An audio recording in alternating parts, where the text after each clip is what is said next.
Hebreus 10, 32. Quantos encontraram, pode dizer amém? Está escrito assim: lembre-se dos dias passados, quando depois que foram iluminados, vocês sustentaram grande luta e sofrimentos. Em certos momentos vocês foram transformados em espetáculo, tanto para serem insultados, quanto para serem maltratados. Em outros, vocês se tornaram coparticipantes com aqueles que foram tratados assim. Porque vocês não apenas se compadeceram dos encarcerados, mas também aceitaram com alegria a expoliação de seus bens, porque sabiam que tinham um patrimônio superior e durável. Portanto, não percam a confiança de vocês, porque ela tem grande recompensa. Vocês precisam perseverar, para que, havendo feito a vontade de Deus, alcancem a promessa. Porque ainda dentro de pouco tempo, aquele que vem virá e não irá demorar. Mas o meu justo viverá da fé, e se retroceder dele, a minha alma não se agradará. Nós, porém, não somos dos que retrocedem para a perdição, mas somos da fé para a preservação da alma. Pode se assentar, meu irmão?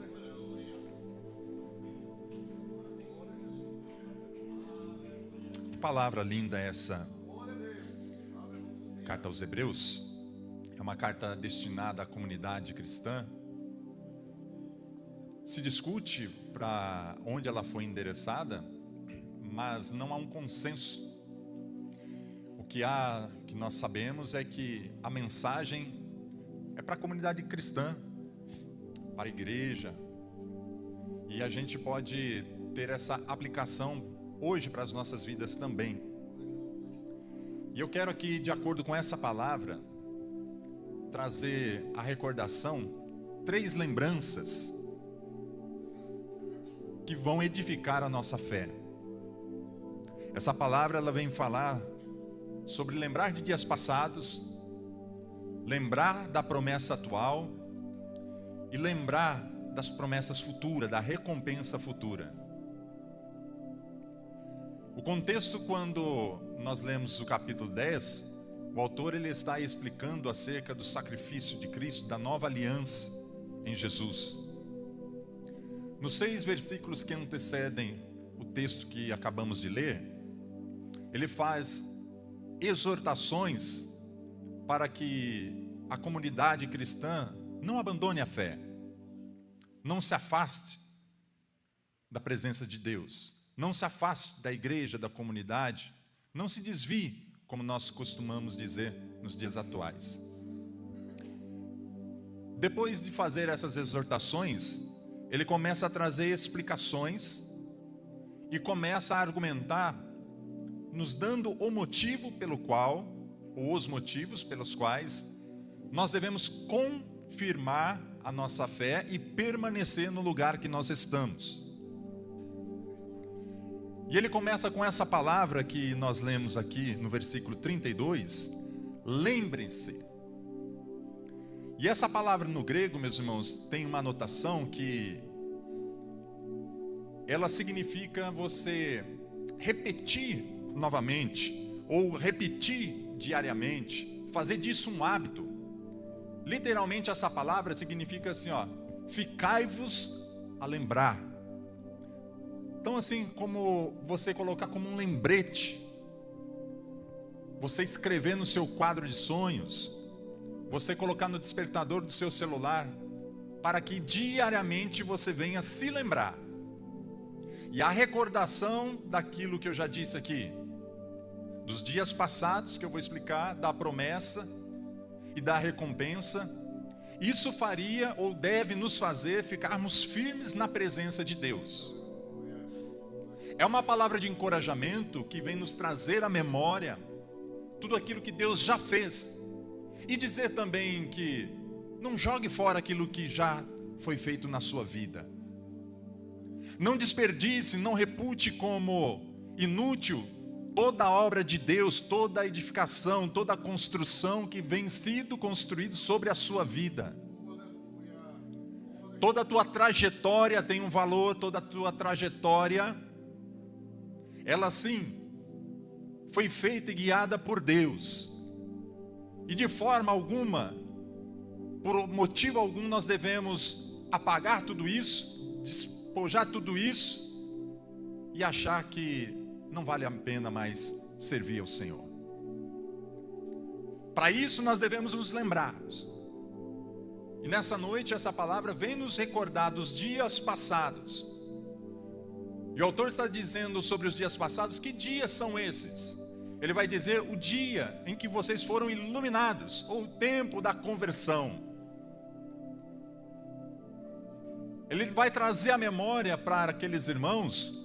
Lembra quando você se converteu? Lembra quando Deus tocou, quando o Evangelho foi pregado, quando o Espírito Santo atuou na sua vida e você enxergou o seu estado miserável, você reconheceu a graça de Deus, o amor de Deus? Você se lembra desse tempo? É isso que ele está falando. Então se lembra disso diariamente.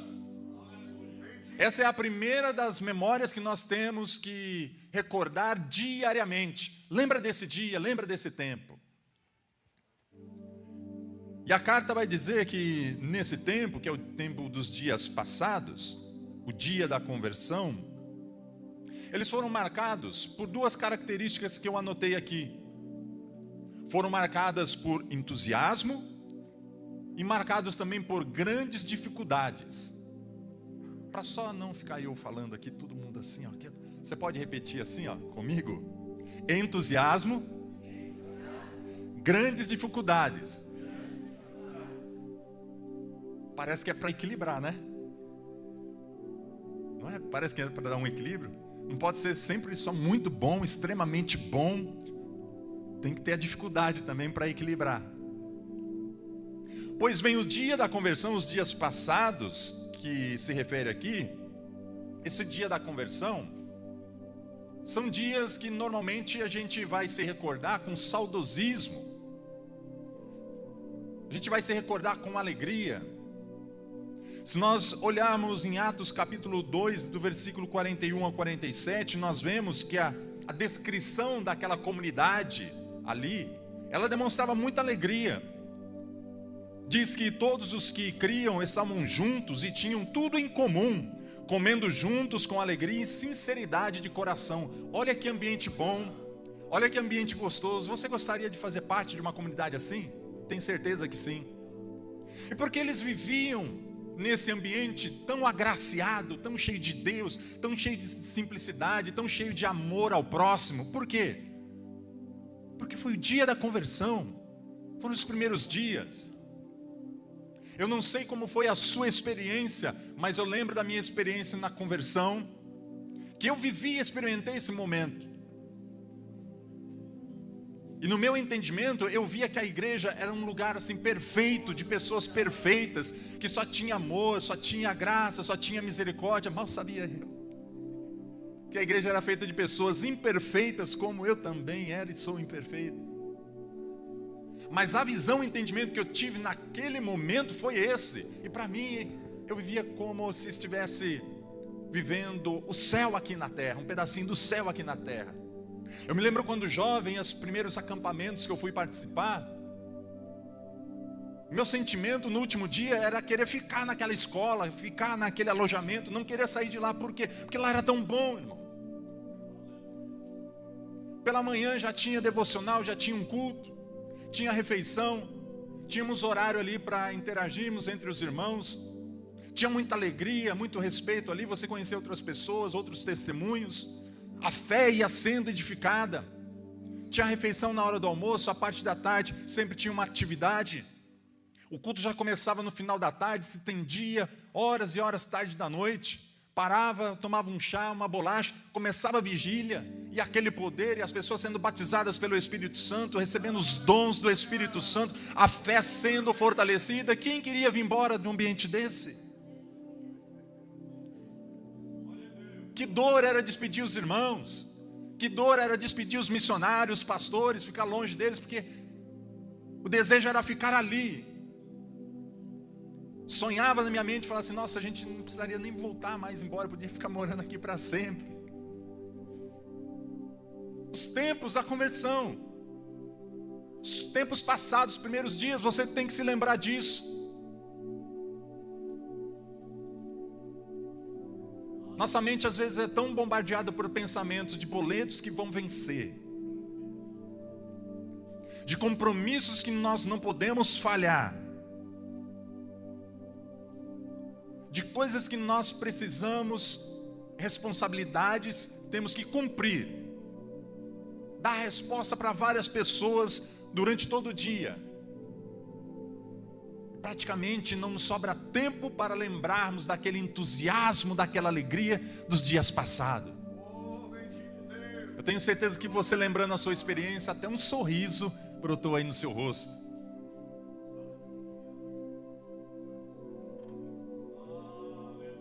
Todavia, para equilibrar também, está dizendo o autor que aqueles dias foram dias de grandes dificuldades.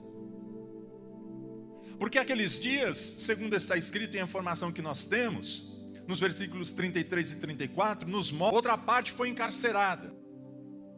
E uma parte dessa mesma igreja, ela se compadeceu de todos esses que passavam essa situação, não se distanciou deles. O autor está dizendo que eles ficaram firmes, apoiando aqueles que eram insultados, perseguidos publicamente, aqueles que tiveram seus bens roubados, aqueles que estavam presos por causa do evangelho. A igreja permaneceu do lado deles. Eles enfrentaram a dificuldade com aquele grande amor, com aquele entusiasmo, com aquela alegria. Você está entendendo o que o Espírito Santo está dizendo para você nessa noite? Que Ele está te dando a receita, como é que você enfrenta a grande dificuldade? Não é com a espada na mão, não é com a marreta na mão, não é com cara feia, mas com entusiasmo, com grande alegria, suporte. Permaneça na posição, da forma como o evangelho foi lhe ensinado, da forma como que você recebeu a palavra de Deus, permaneça. É assim que você enfrenta grandes dificuldades. Alguns enfrentam grandes dificuldades se afastando da igreja, se afastando dos irmãos, se afastando do evangelho. Alguns voltam para o pecado. Alguns desistem literalmente dessa palavra. Mas o autor aos Hebreus, aleluias, olha para o passado, veja tudo que foi feito, veja os grandes milagres, o livramento, o amor de Deus. Se lembra que Ele entregou o seu Filho para morrer por mim, por você, para nos salvar do pecado, nos dar vida eterna. E Ele fez isso lá atrás. E hoje nós estamos aqui desfrutando dessa graça, daquilo que Ele já fez. Se Ele não poupou o Filho dele, Ele vai poupar algo, Ele vai deixar de fazer algo por nós? Permaneça. Se lembra disso. O que me chama a atenção, meus irmãos, eu tenho que fazer duas observações aqui, antes de prosseguir, é que o texto fala no dia que eles foram iluminados. E essa palavra iluminados, ela tem tudo a ver com o evangelho, tem tudo a ver com Deus. Nosso Deus é o Deus de luz. É o Deus que habita na luz inacessível, como a palavra diz. É um Deus que tem tudo às claras, que não tem confusão. É um Deus que deixa tudo muito bem esclarecido, objetivo, sem sombra e variação de dúvida. E a iluminação vem para aqueles irmãos, e o texto nos dá o seguinte entendimento da iluminação, que quando a pessoa ela é iluminada por Deus, a primeira coisa que acontece, ela reconhece o seu estado pecaminoso. Ela reconhece as suas misérias. Ela reconhece o tamanho da dependência dela para com a graça e o amor de Deus. Ela reconhece que nada merece. E que tudo foi o favor de Deus para a vida dele. Ele começa a olhar ao redor para o próximo e enxerga o próximo não como um inimigo, mas como um par também que precisa da graça e do amor de Deus. os valores morais, os valores éticos também são tocados. Quando essa pessoa é iluminada pelo Espírito Santo, é iluminada por Deus. Porque os seus valores mudam, a sua moral muda, a sua ética muda. A forma de enxergar o mundo, pesos e medidas, muda também. As suas avaliações não são mais segundo o modelo dos homens e do mundo, mas segundo o modelo de Deus, do poder de Deus e da palavra de Deus. O que eu quero dizer é que quando esses foram iluminados, eles foram literalmente tirados das trevas, como diz lá em Isaías, que um povo que estava em trevas viu uma grande luz, então saiu da condição de trevas e passou a habitar num lugar de luz.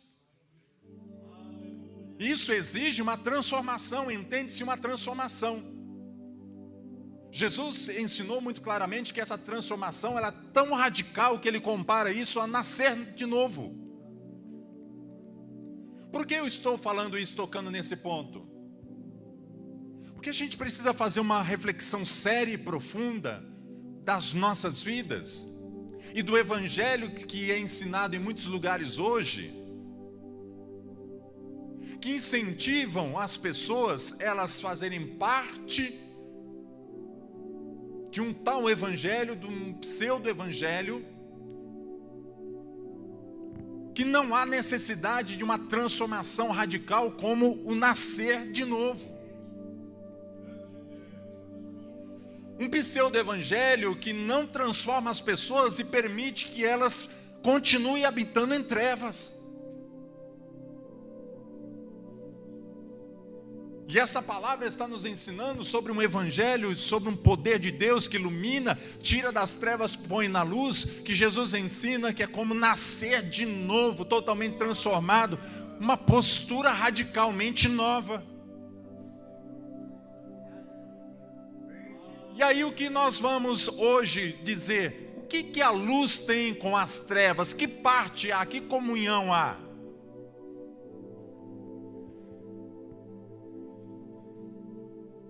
Que parceria há? Que aliança há entre Deus e o diabo? Nenhuma. Entre a luz e as trevas? Nenhuma. Entre a verdade e a mentira? Nenhuma. É uma transformação radical. E quando nós olhamos para um pseudo-evangelho que não provoca essa transformação radical de vida, nós temos que confrontar esse pseudo-evangelho com a verdade, com a palavra, com a experiência que nós recebemos da parte de Deus, de sermos iluminados por Deus, e não aceitar com que essas pessoas ouçam falar de Deus e continuem vivendo em trevas.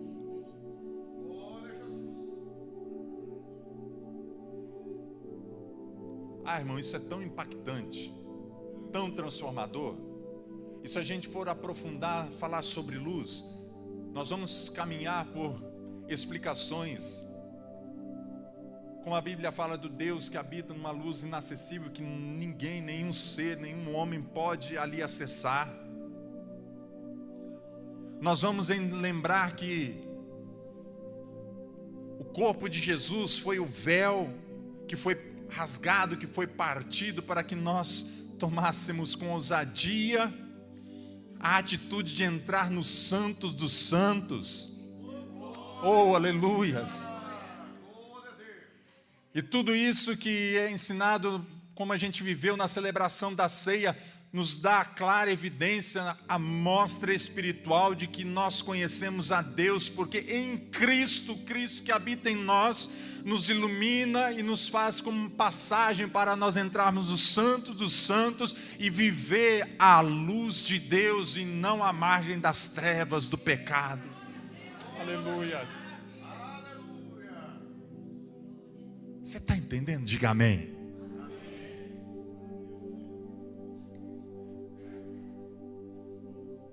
Esse entendimento que eles tiveram, aqueles irmãos,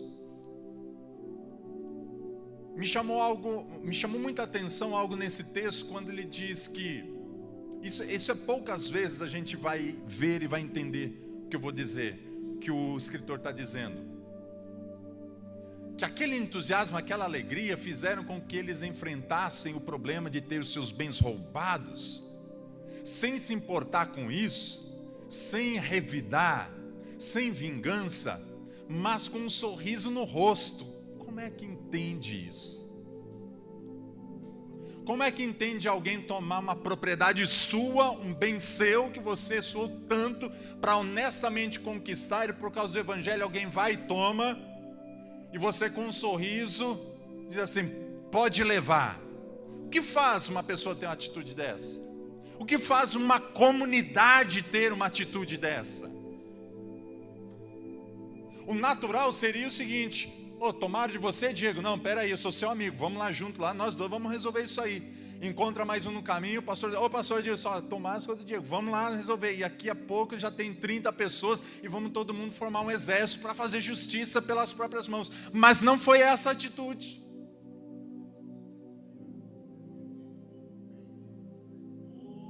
Eles colocaram um sorriso no rosto e disseram assim, leva, é por causa do evangelho? Eu não vou resistir. E os irmãos, a comunidade que via eles perdendo seus bens, passando por essa situação, eles chegavam e apoiavam os irmãos. Eles consolavam os irmãos, eles estavam do lado dos irmãos. Eles não se esquivavam não. Porque normalmente quando vê assim, né, alguém tomando alguma coisa de alguém que está ali, nossa natureza faz assim, eu vou correr para lá, porque senão ele vem tomar o meu também. Mas eles tomaram o caminho contrário, a atitude contrária, eles permaneceram juntos. Para entender isso, para entender o porquê uma pessoa, uma família, uma comunidade inteira se comportou assim, nós olhando no texto, nós vamos descobrir que eles tinham consciência de algo que está escrito assim, um patrimônio superior. Eles tinham um claro entendimento que eles possuíam um patrimônio superior, de forma que isso fazia com que eles não ligassem, não se importassem com a perseguição do evangelho e permitiam levar os seus bens com um sorriso no rosto. Vou tentar dar um exemplo. Se você precisa viajar daqui para Sorocaba, e aí você tem 30 reais para pôr de gasolina, você fala assim, nossa, vai dar contadinho para ir e voltar. E aí você perde 10 reais, já é muito, vai fazer falta. Você vai pensar assim, puxa, vai, mas o carro não volta. Provavelmente você vai reprogramar essa viagem. Provavelmente você vai inventar uma desculpa, tal, vai mudar a data, porque naquele dia você não vai ter coragem de ir e ficar na estrada na volta. Mas imagine naquele dia que você foi abençoado e teve uma restituição de imposto de renda, sei lá, recebeu 3 mil reais da restituição do imposto de renda. Olha que benção. Dá até para dar um glória a Deus. Já pensou? 3 mil reais, não estava esperando cair naquele dia o imposto de renda. E nesse mesmo dia, Daniel, nesse mesmo dia, 10 caiu ali na hora que você saiu do banco. Você vai chorar? Você vai ficar perdendo tempo assim procurando, onde será que foi? Onde será que foi? Onde será que foi? E o tempo passando, e o teu compromisso chegando. Você vai se comportar assim? 10 reais? Caiu 3 mil no meu bolso hoje do imposto de renda. Vamos lá que hoje eu vou até passar no Mac, no Habib's, em algum lugar. Você não se importa. Eu estou dando um exemplo, mas um exemplo assim que nem guardado as proporções, mas de forma simples, porque a gente precisa ter uma ideia do que aquela comunidade experimentou para perder. Já pensou levar no teu carro, tuas roupas, teu celular? Quem sabe destruir parte da tua casa, ou destruir a tua casa, e você, por causa do evangelho, com um sorriso no rosto e ficar firme. Quem é que suporta passar isso? Quem tem convicção do patrimônio que lhe é reservado. Quem tem convicção do patrimônio que lhe é assegurado. Você faz ideia então da clareza que aquela comunidade tinha da riqueza que estava reservado para elas lá na glória, que isso preenchia tanto a sua alma, lhe trazia tanta segurança, tanta alegria, que eles não se importavam com as perdas materiais daqui, por causa do Evangelho. Que maravilhoso! E se a gente hoje perguntar para alguém assim: será que você tem clareza do que Jesus fez por você? Será que você tem clareza das promessas de Deus, do que está reservado para você? Será que você realmente tem clareza, igual aquela comunidade tinha tamanha clareza? Será que você tem noção? Porque se você tiver clareza disso, meu irmão, você vai passar qualquer situação louvando e agradecendo a Deus, firme ali, guardando a palavra de Deus. É isso que faz a diferença na vida de um crente maduro. É isso que faz a diferença na vida de um homem de Deus, de uma mulher de Deus. O entendimento, a clareza acerca da palavra de Deus, daquilo que lhe está reservado. Não é a nossa força, não é a nossa capacidade, não é a nossa eloquência, a nossa inteligência, os nossos títulos, nada disso. É a clareza que nós temos acerca das promessas de Deus. Se você não tem, eu quero te ajudar nessa noite, eu quero falar um pouco acerca disso. Fui procurar na Bíblia alguns exemplos, claro que breve, mas para a gente ter uma noção do que estamos falando, do que se trata. João 3,16, todos nós conhecemos. Deus amou o mundo de tal maneira que deu seu Filho unigênito, para que todo aquele que nele crê não pereça, mas tenha vida eterna. Quando os nossos pais nos fabricaram, fomos presenteados com uma vida finita, limitada nesse corpo. Deus nos deu um presente para aquele que crê no Filho dele, de uma vida que não tem fim. Se você tem algo que não tem fim, por que a gente se preocupa tanto com aquilo que é passageiro? Essa semana eu vi uma explicação de um palestrante. Ele trouxe uma corda no lugar da palestra. Imagine comigo assim, se eu estivesse aqui segurando nas minhas mãos a ponta de uma corda branca, que das minhas mãos ela estivesse aqui, saísse por esse corredor, estivesse lá fora e não dava para ver o fim dela. E uns 3 dedos assim, aqui na ponta, uma fita vermelha, pintada de vermelho, a ponta dessa corda. E o palestrante dizia assim: sabe o que é isso? Isso é a nossa linha de existência. Essa parte vermelha é a vida que nós temos aqui na terra, e toda a parte branca é a nossa vida na eternidade. Por que você vive tão preocupado, focado e pensando, se lembrando das coisas aqui, desse pedacinho, e não traz a tua memória de todo o patrimônio superior que vai te abençoar e te acompanhar em toda essa jornada na eternidade? Por que você não traz à tua memória essas coisas? Bom, já falamos da vida eterna.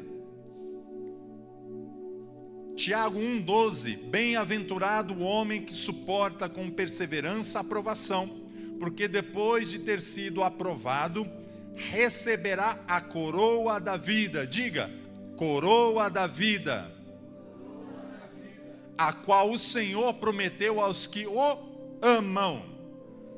Vida eterna, coroa da vida. Você nunca teve uma coroa, mas vai ser coroado com a vida eterna. 2 Pedro 3,13: nós, porém, segundo a sua promessa, aguardamos novos céus e nova terra, nos quais habita justiça. Apocalipse 21, 3 e 4. Eis o tabernáculo de Deus com os homens. Deus habitará com eles, eles serão o seu povo. O próprio Deus estará com eles e será o seu Deus. Ele enxugará dos seus olhos toda lágrima. Não haverá mais morte, nem pranto, nem clamor, nem dor, porque as primeiras coisas passaram. Trouxe essas bênçãos eternas para você aqui, mas você pode continuar estudando a palavra e encontrar mais. Aí eu começo a entender que aquela comunidade tinha tanta clareza acerca da vida eterna, do galardão, da coroa da vida, novos céus, nova terra, que não haveria mais morte, mais dor, mais confusão, nada disso. E eles então viviam uma vida segundo as riquezas do céu e não as preocupações da terra. E quando lhe tiravam algum patrimônio aqui da terra, eles sorriam. Porque o que está reservado para eles, ninguém pode tocar. O que está reservado para você, meu irmão, se você compreender nessa noite, ninguém pode tocar. Se você tiver clareza das promessas de Deus, você vai se alegrar e descansar em segurança, porque ninguém pode tocar nisso.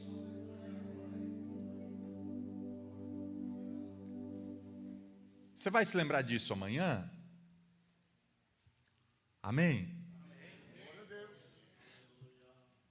Segunda lembrança, a lembrança da promessa, versículo 35 e 36. Falamos do tempo passado, vamos falar do presente.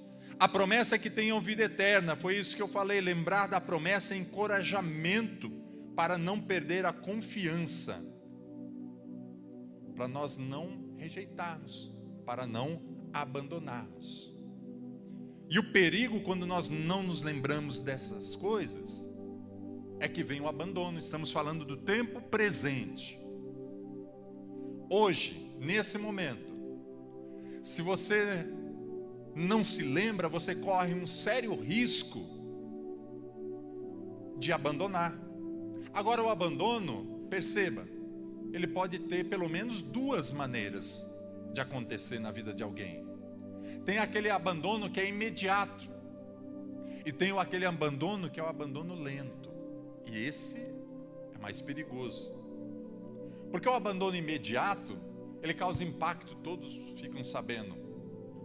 Abandono imediato é quando alguém toma uma decisão firme, imediata, diz assim: eu não quero mais, não vou mais, não quero mais saber do evangelho, rejeita publicamente e diretamente, abandonou. Mas existem alguns que eles passam por um processo lento de abandono.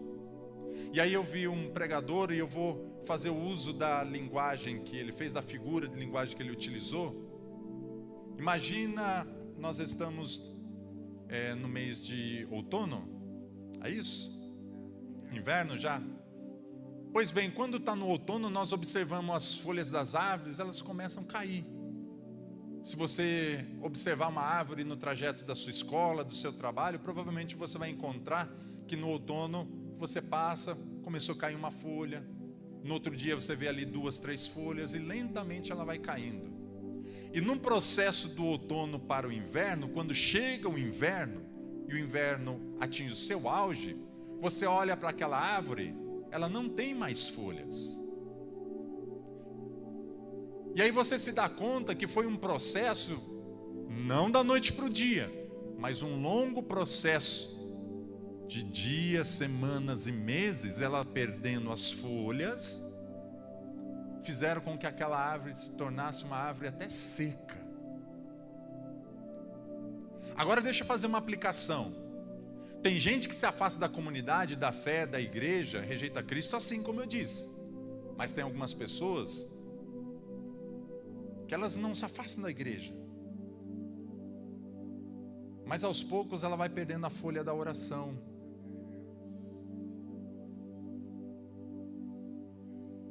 Aos poucos ela vai perdendo a folha do temor a Deus. Quando menos se percebe, uma outra folha da comunhão caiu. E o tempo vai passando, ela vai se afastando então disso, do Evangelho, da palavra do Senhor Deus. Quando se dá apercebido, todas as folhas foram embora. Só sobrou uma árvore seca sem vida. E é nesse processo que nós temos que ter cuidado, para nós não afrouxarmos. Pelo contrário, nós renovarmos as nossas vidas, e essa palavra é uma palavra de encorajamento, para que o Espírito faça brotar uma nova folha de oração na tua vida, uma nova folha por desejo de conhecer a palavra, uma nova folha por temor de Deus, uma nova folha por se entregar e confiar no Senhor, e por aí vai. E onde a gente vê isso na Bíblia? Nós vemos isso na Bíblia, por exemplo, 2 Timóteo 4,10: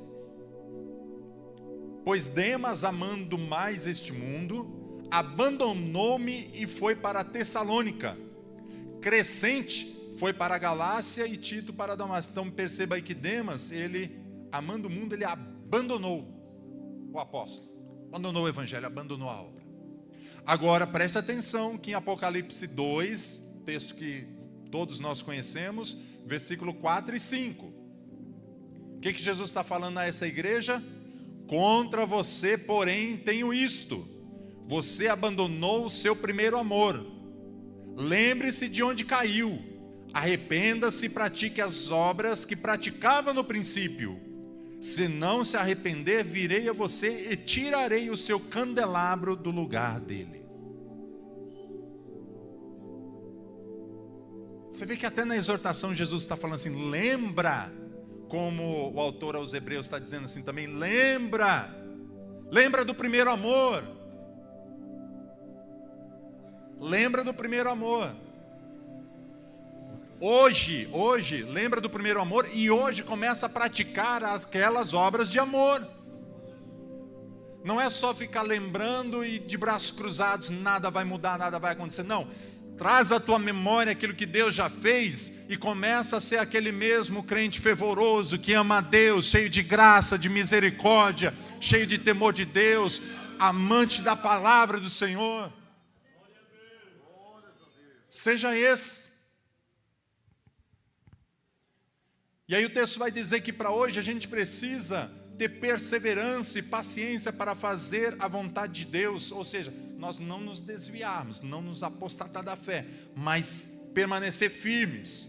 E neste contexto, eu quero chamar a sua atenção, nesse contexto é necessário que a gente se torne um crente adulto. A gente precisa perseverar. Eu vou tocar num tema aqui que muita gente fica dodóizinho. Por quê? Porque não amadurece. Não suporta ouvir uma palavra de correção, de exortação. Não suporta ouvir Jesus falando assim, tenho contra ti que tu perdeu o primeiro amor. Lembra disso. Volta à prática do primeiro amor. Volta à prática das boas obras, senão virei contra ti e removerei o candelabro do teu lugar. Tem gente que não suporta ouvir isso. Sabe por que não suporta? Eu tenho pelo menos assim um pensamento, uma resposta. Porque hoje a gente vê tanto aquele pseudo-evangelho que eu citei há momentos atrás, de um evangelho que não traz transformação, que as pessoas vivem nas trevas, as pessoas não nascem de novo, de pessoas que não têm clareza do patrimônio espiritual e só ficam olhando aqui para o terreno e acham que evangelho é se dar bem,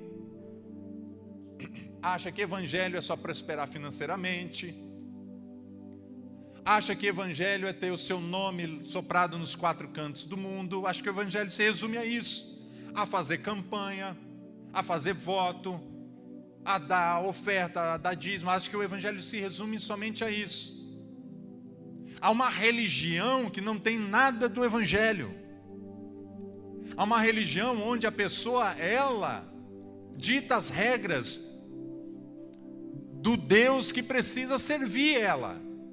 Porque se eu faço isso, então Deus é obrigado a fazer isso por mim. Um pseudo-evangelho que lhe é prometido favores e tantas facilidades na vida. Um evangelho que não consegue compreender que quem ofereceu fama, a glória, a riqueza desse mundo foi o diabo, não foi Deus.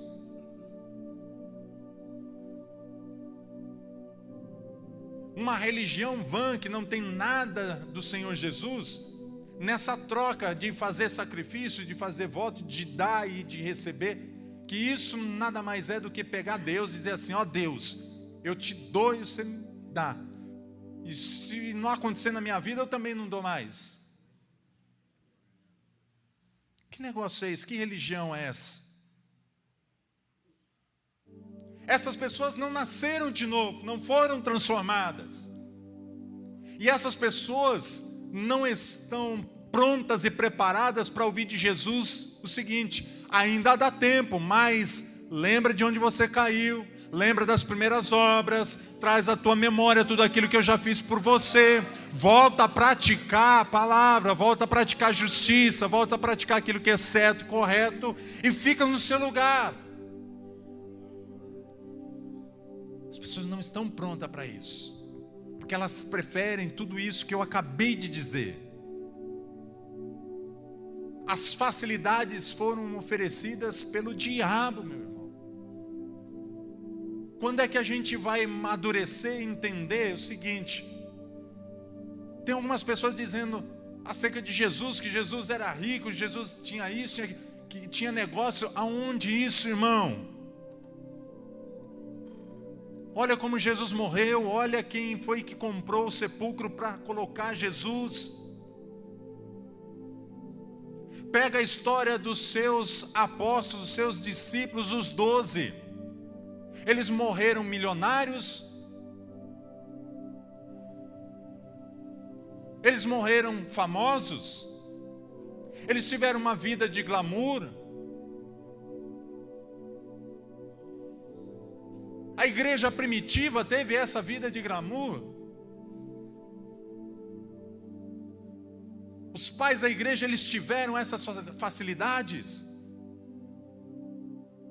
Onde foi que a palavra foi torcida, que faz com que as pessoas desejam essas coisas e põem um tapão nos seus olhos, põem as mãos sobre os seus ouvidos para não ouvir? Que os apóstolos morreram perseguidos, odiados pelo mundo.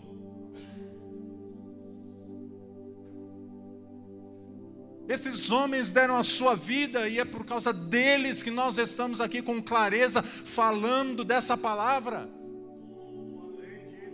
E por que nós temos a ousadia de querer ser melhor do que o Mestre, do que o Senhor? Porque nós temos a ousadia de querer ser mais do que os próprios apóstolos nesse mundo. O discurso de Jesus no Sermão do Monte, quando ele traz a lei dele, coloca as coisas no devido lugar, ele fala assim, ó, se alegra, se exulta quando eles forem perseguidos por causa desse evangelho. Não é porque acertou na loteria, não é porque comprou o carro importado, não é por conta disso não, é quando forem perseguidos.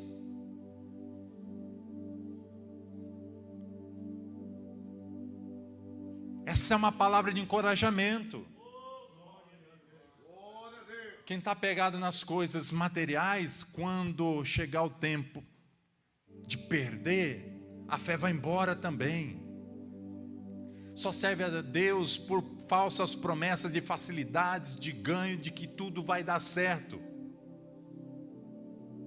Vive fazendo campanha para sair do deserto, irmão. Será que as pessoas não entendem? Você está vivendo quantos anos, quantas décadas e não acaba nunca esse deserto? Só acaba quando você entender o que Deus está querendo te ensinar. O que Deus está querendo te ensinar é para você lembrar o que Ele já fez na sua vida. Você tomar coragem nessa noite. e olhar para a promessa da vida eterna, da coroa da vida. Você olhar para tudo aquilo que está preparado, novos céus e nova terra, e aí ninguém vai poder tocar nisso. E se levar o anel, o relógio, o celular, você está tranquilo, porque sabe que o teu patrimônio lá ninguém mexe. Aleluias. E essa é a terceira lembrança. Para nós encerrarmos aqui, essa é a terceira lembrança da recompensa. E o autor vai citar Abacuque 2,4, que diz que o justo viverá da fé. Na profecia em Abacuque, o justo é contrastado com os caldeus. Os caldeus, meus irmãos, eles eram orgulhosos, não praticavam justiça, eram terríveis. E eles faziam guerra e eles dominavam. Mas a palavra lá naquele contexto dizia assim, ó, mas o justo viverá da fé. Naquele contexto em que o juízo ia chegar para os caldeus, aqueles que guardassem a fé, eles seriam preservados. Os caldeus seriam julgados e passariam, mas o justo, ele ia permanecer por causa da fé. E dá para você entender que não é nem por causa das obras, é por causa da fé. Enquanto aquele povo mau, aquele povo pecador, orgulhoso ia passar, o justo ia viver da fé. Agora aqui em Hebreus, qual que é o contexto? Em Hebreus, a aplicação do justo é que o justo confia em Jesus, não abandona Jesus por nada.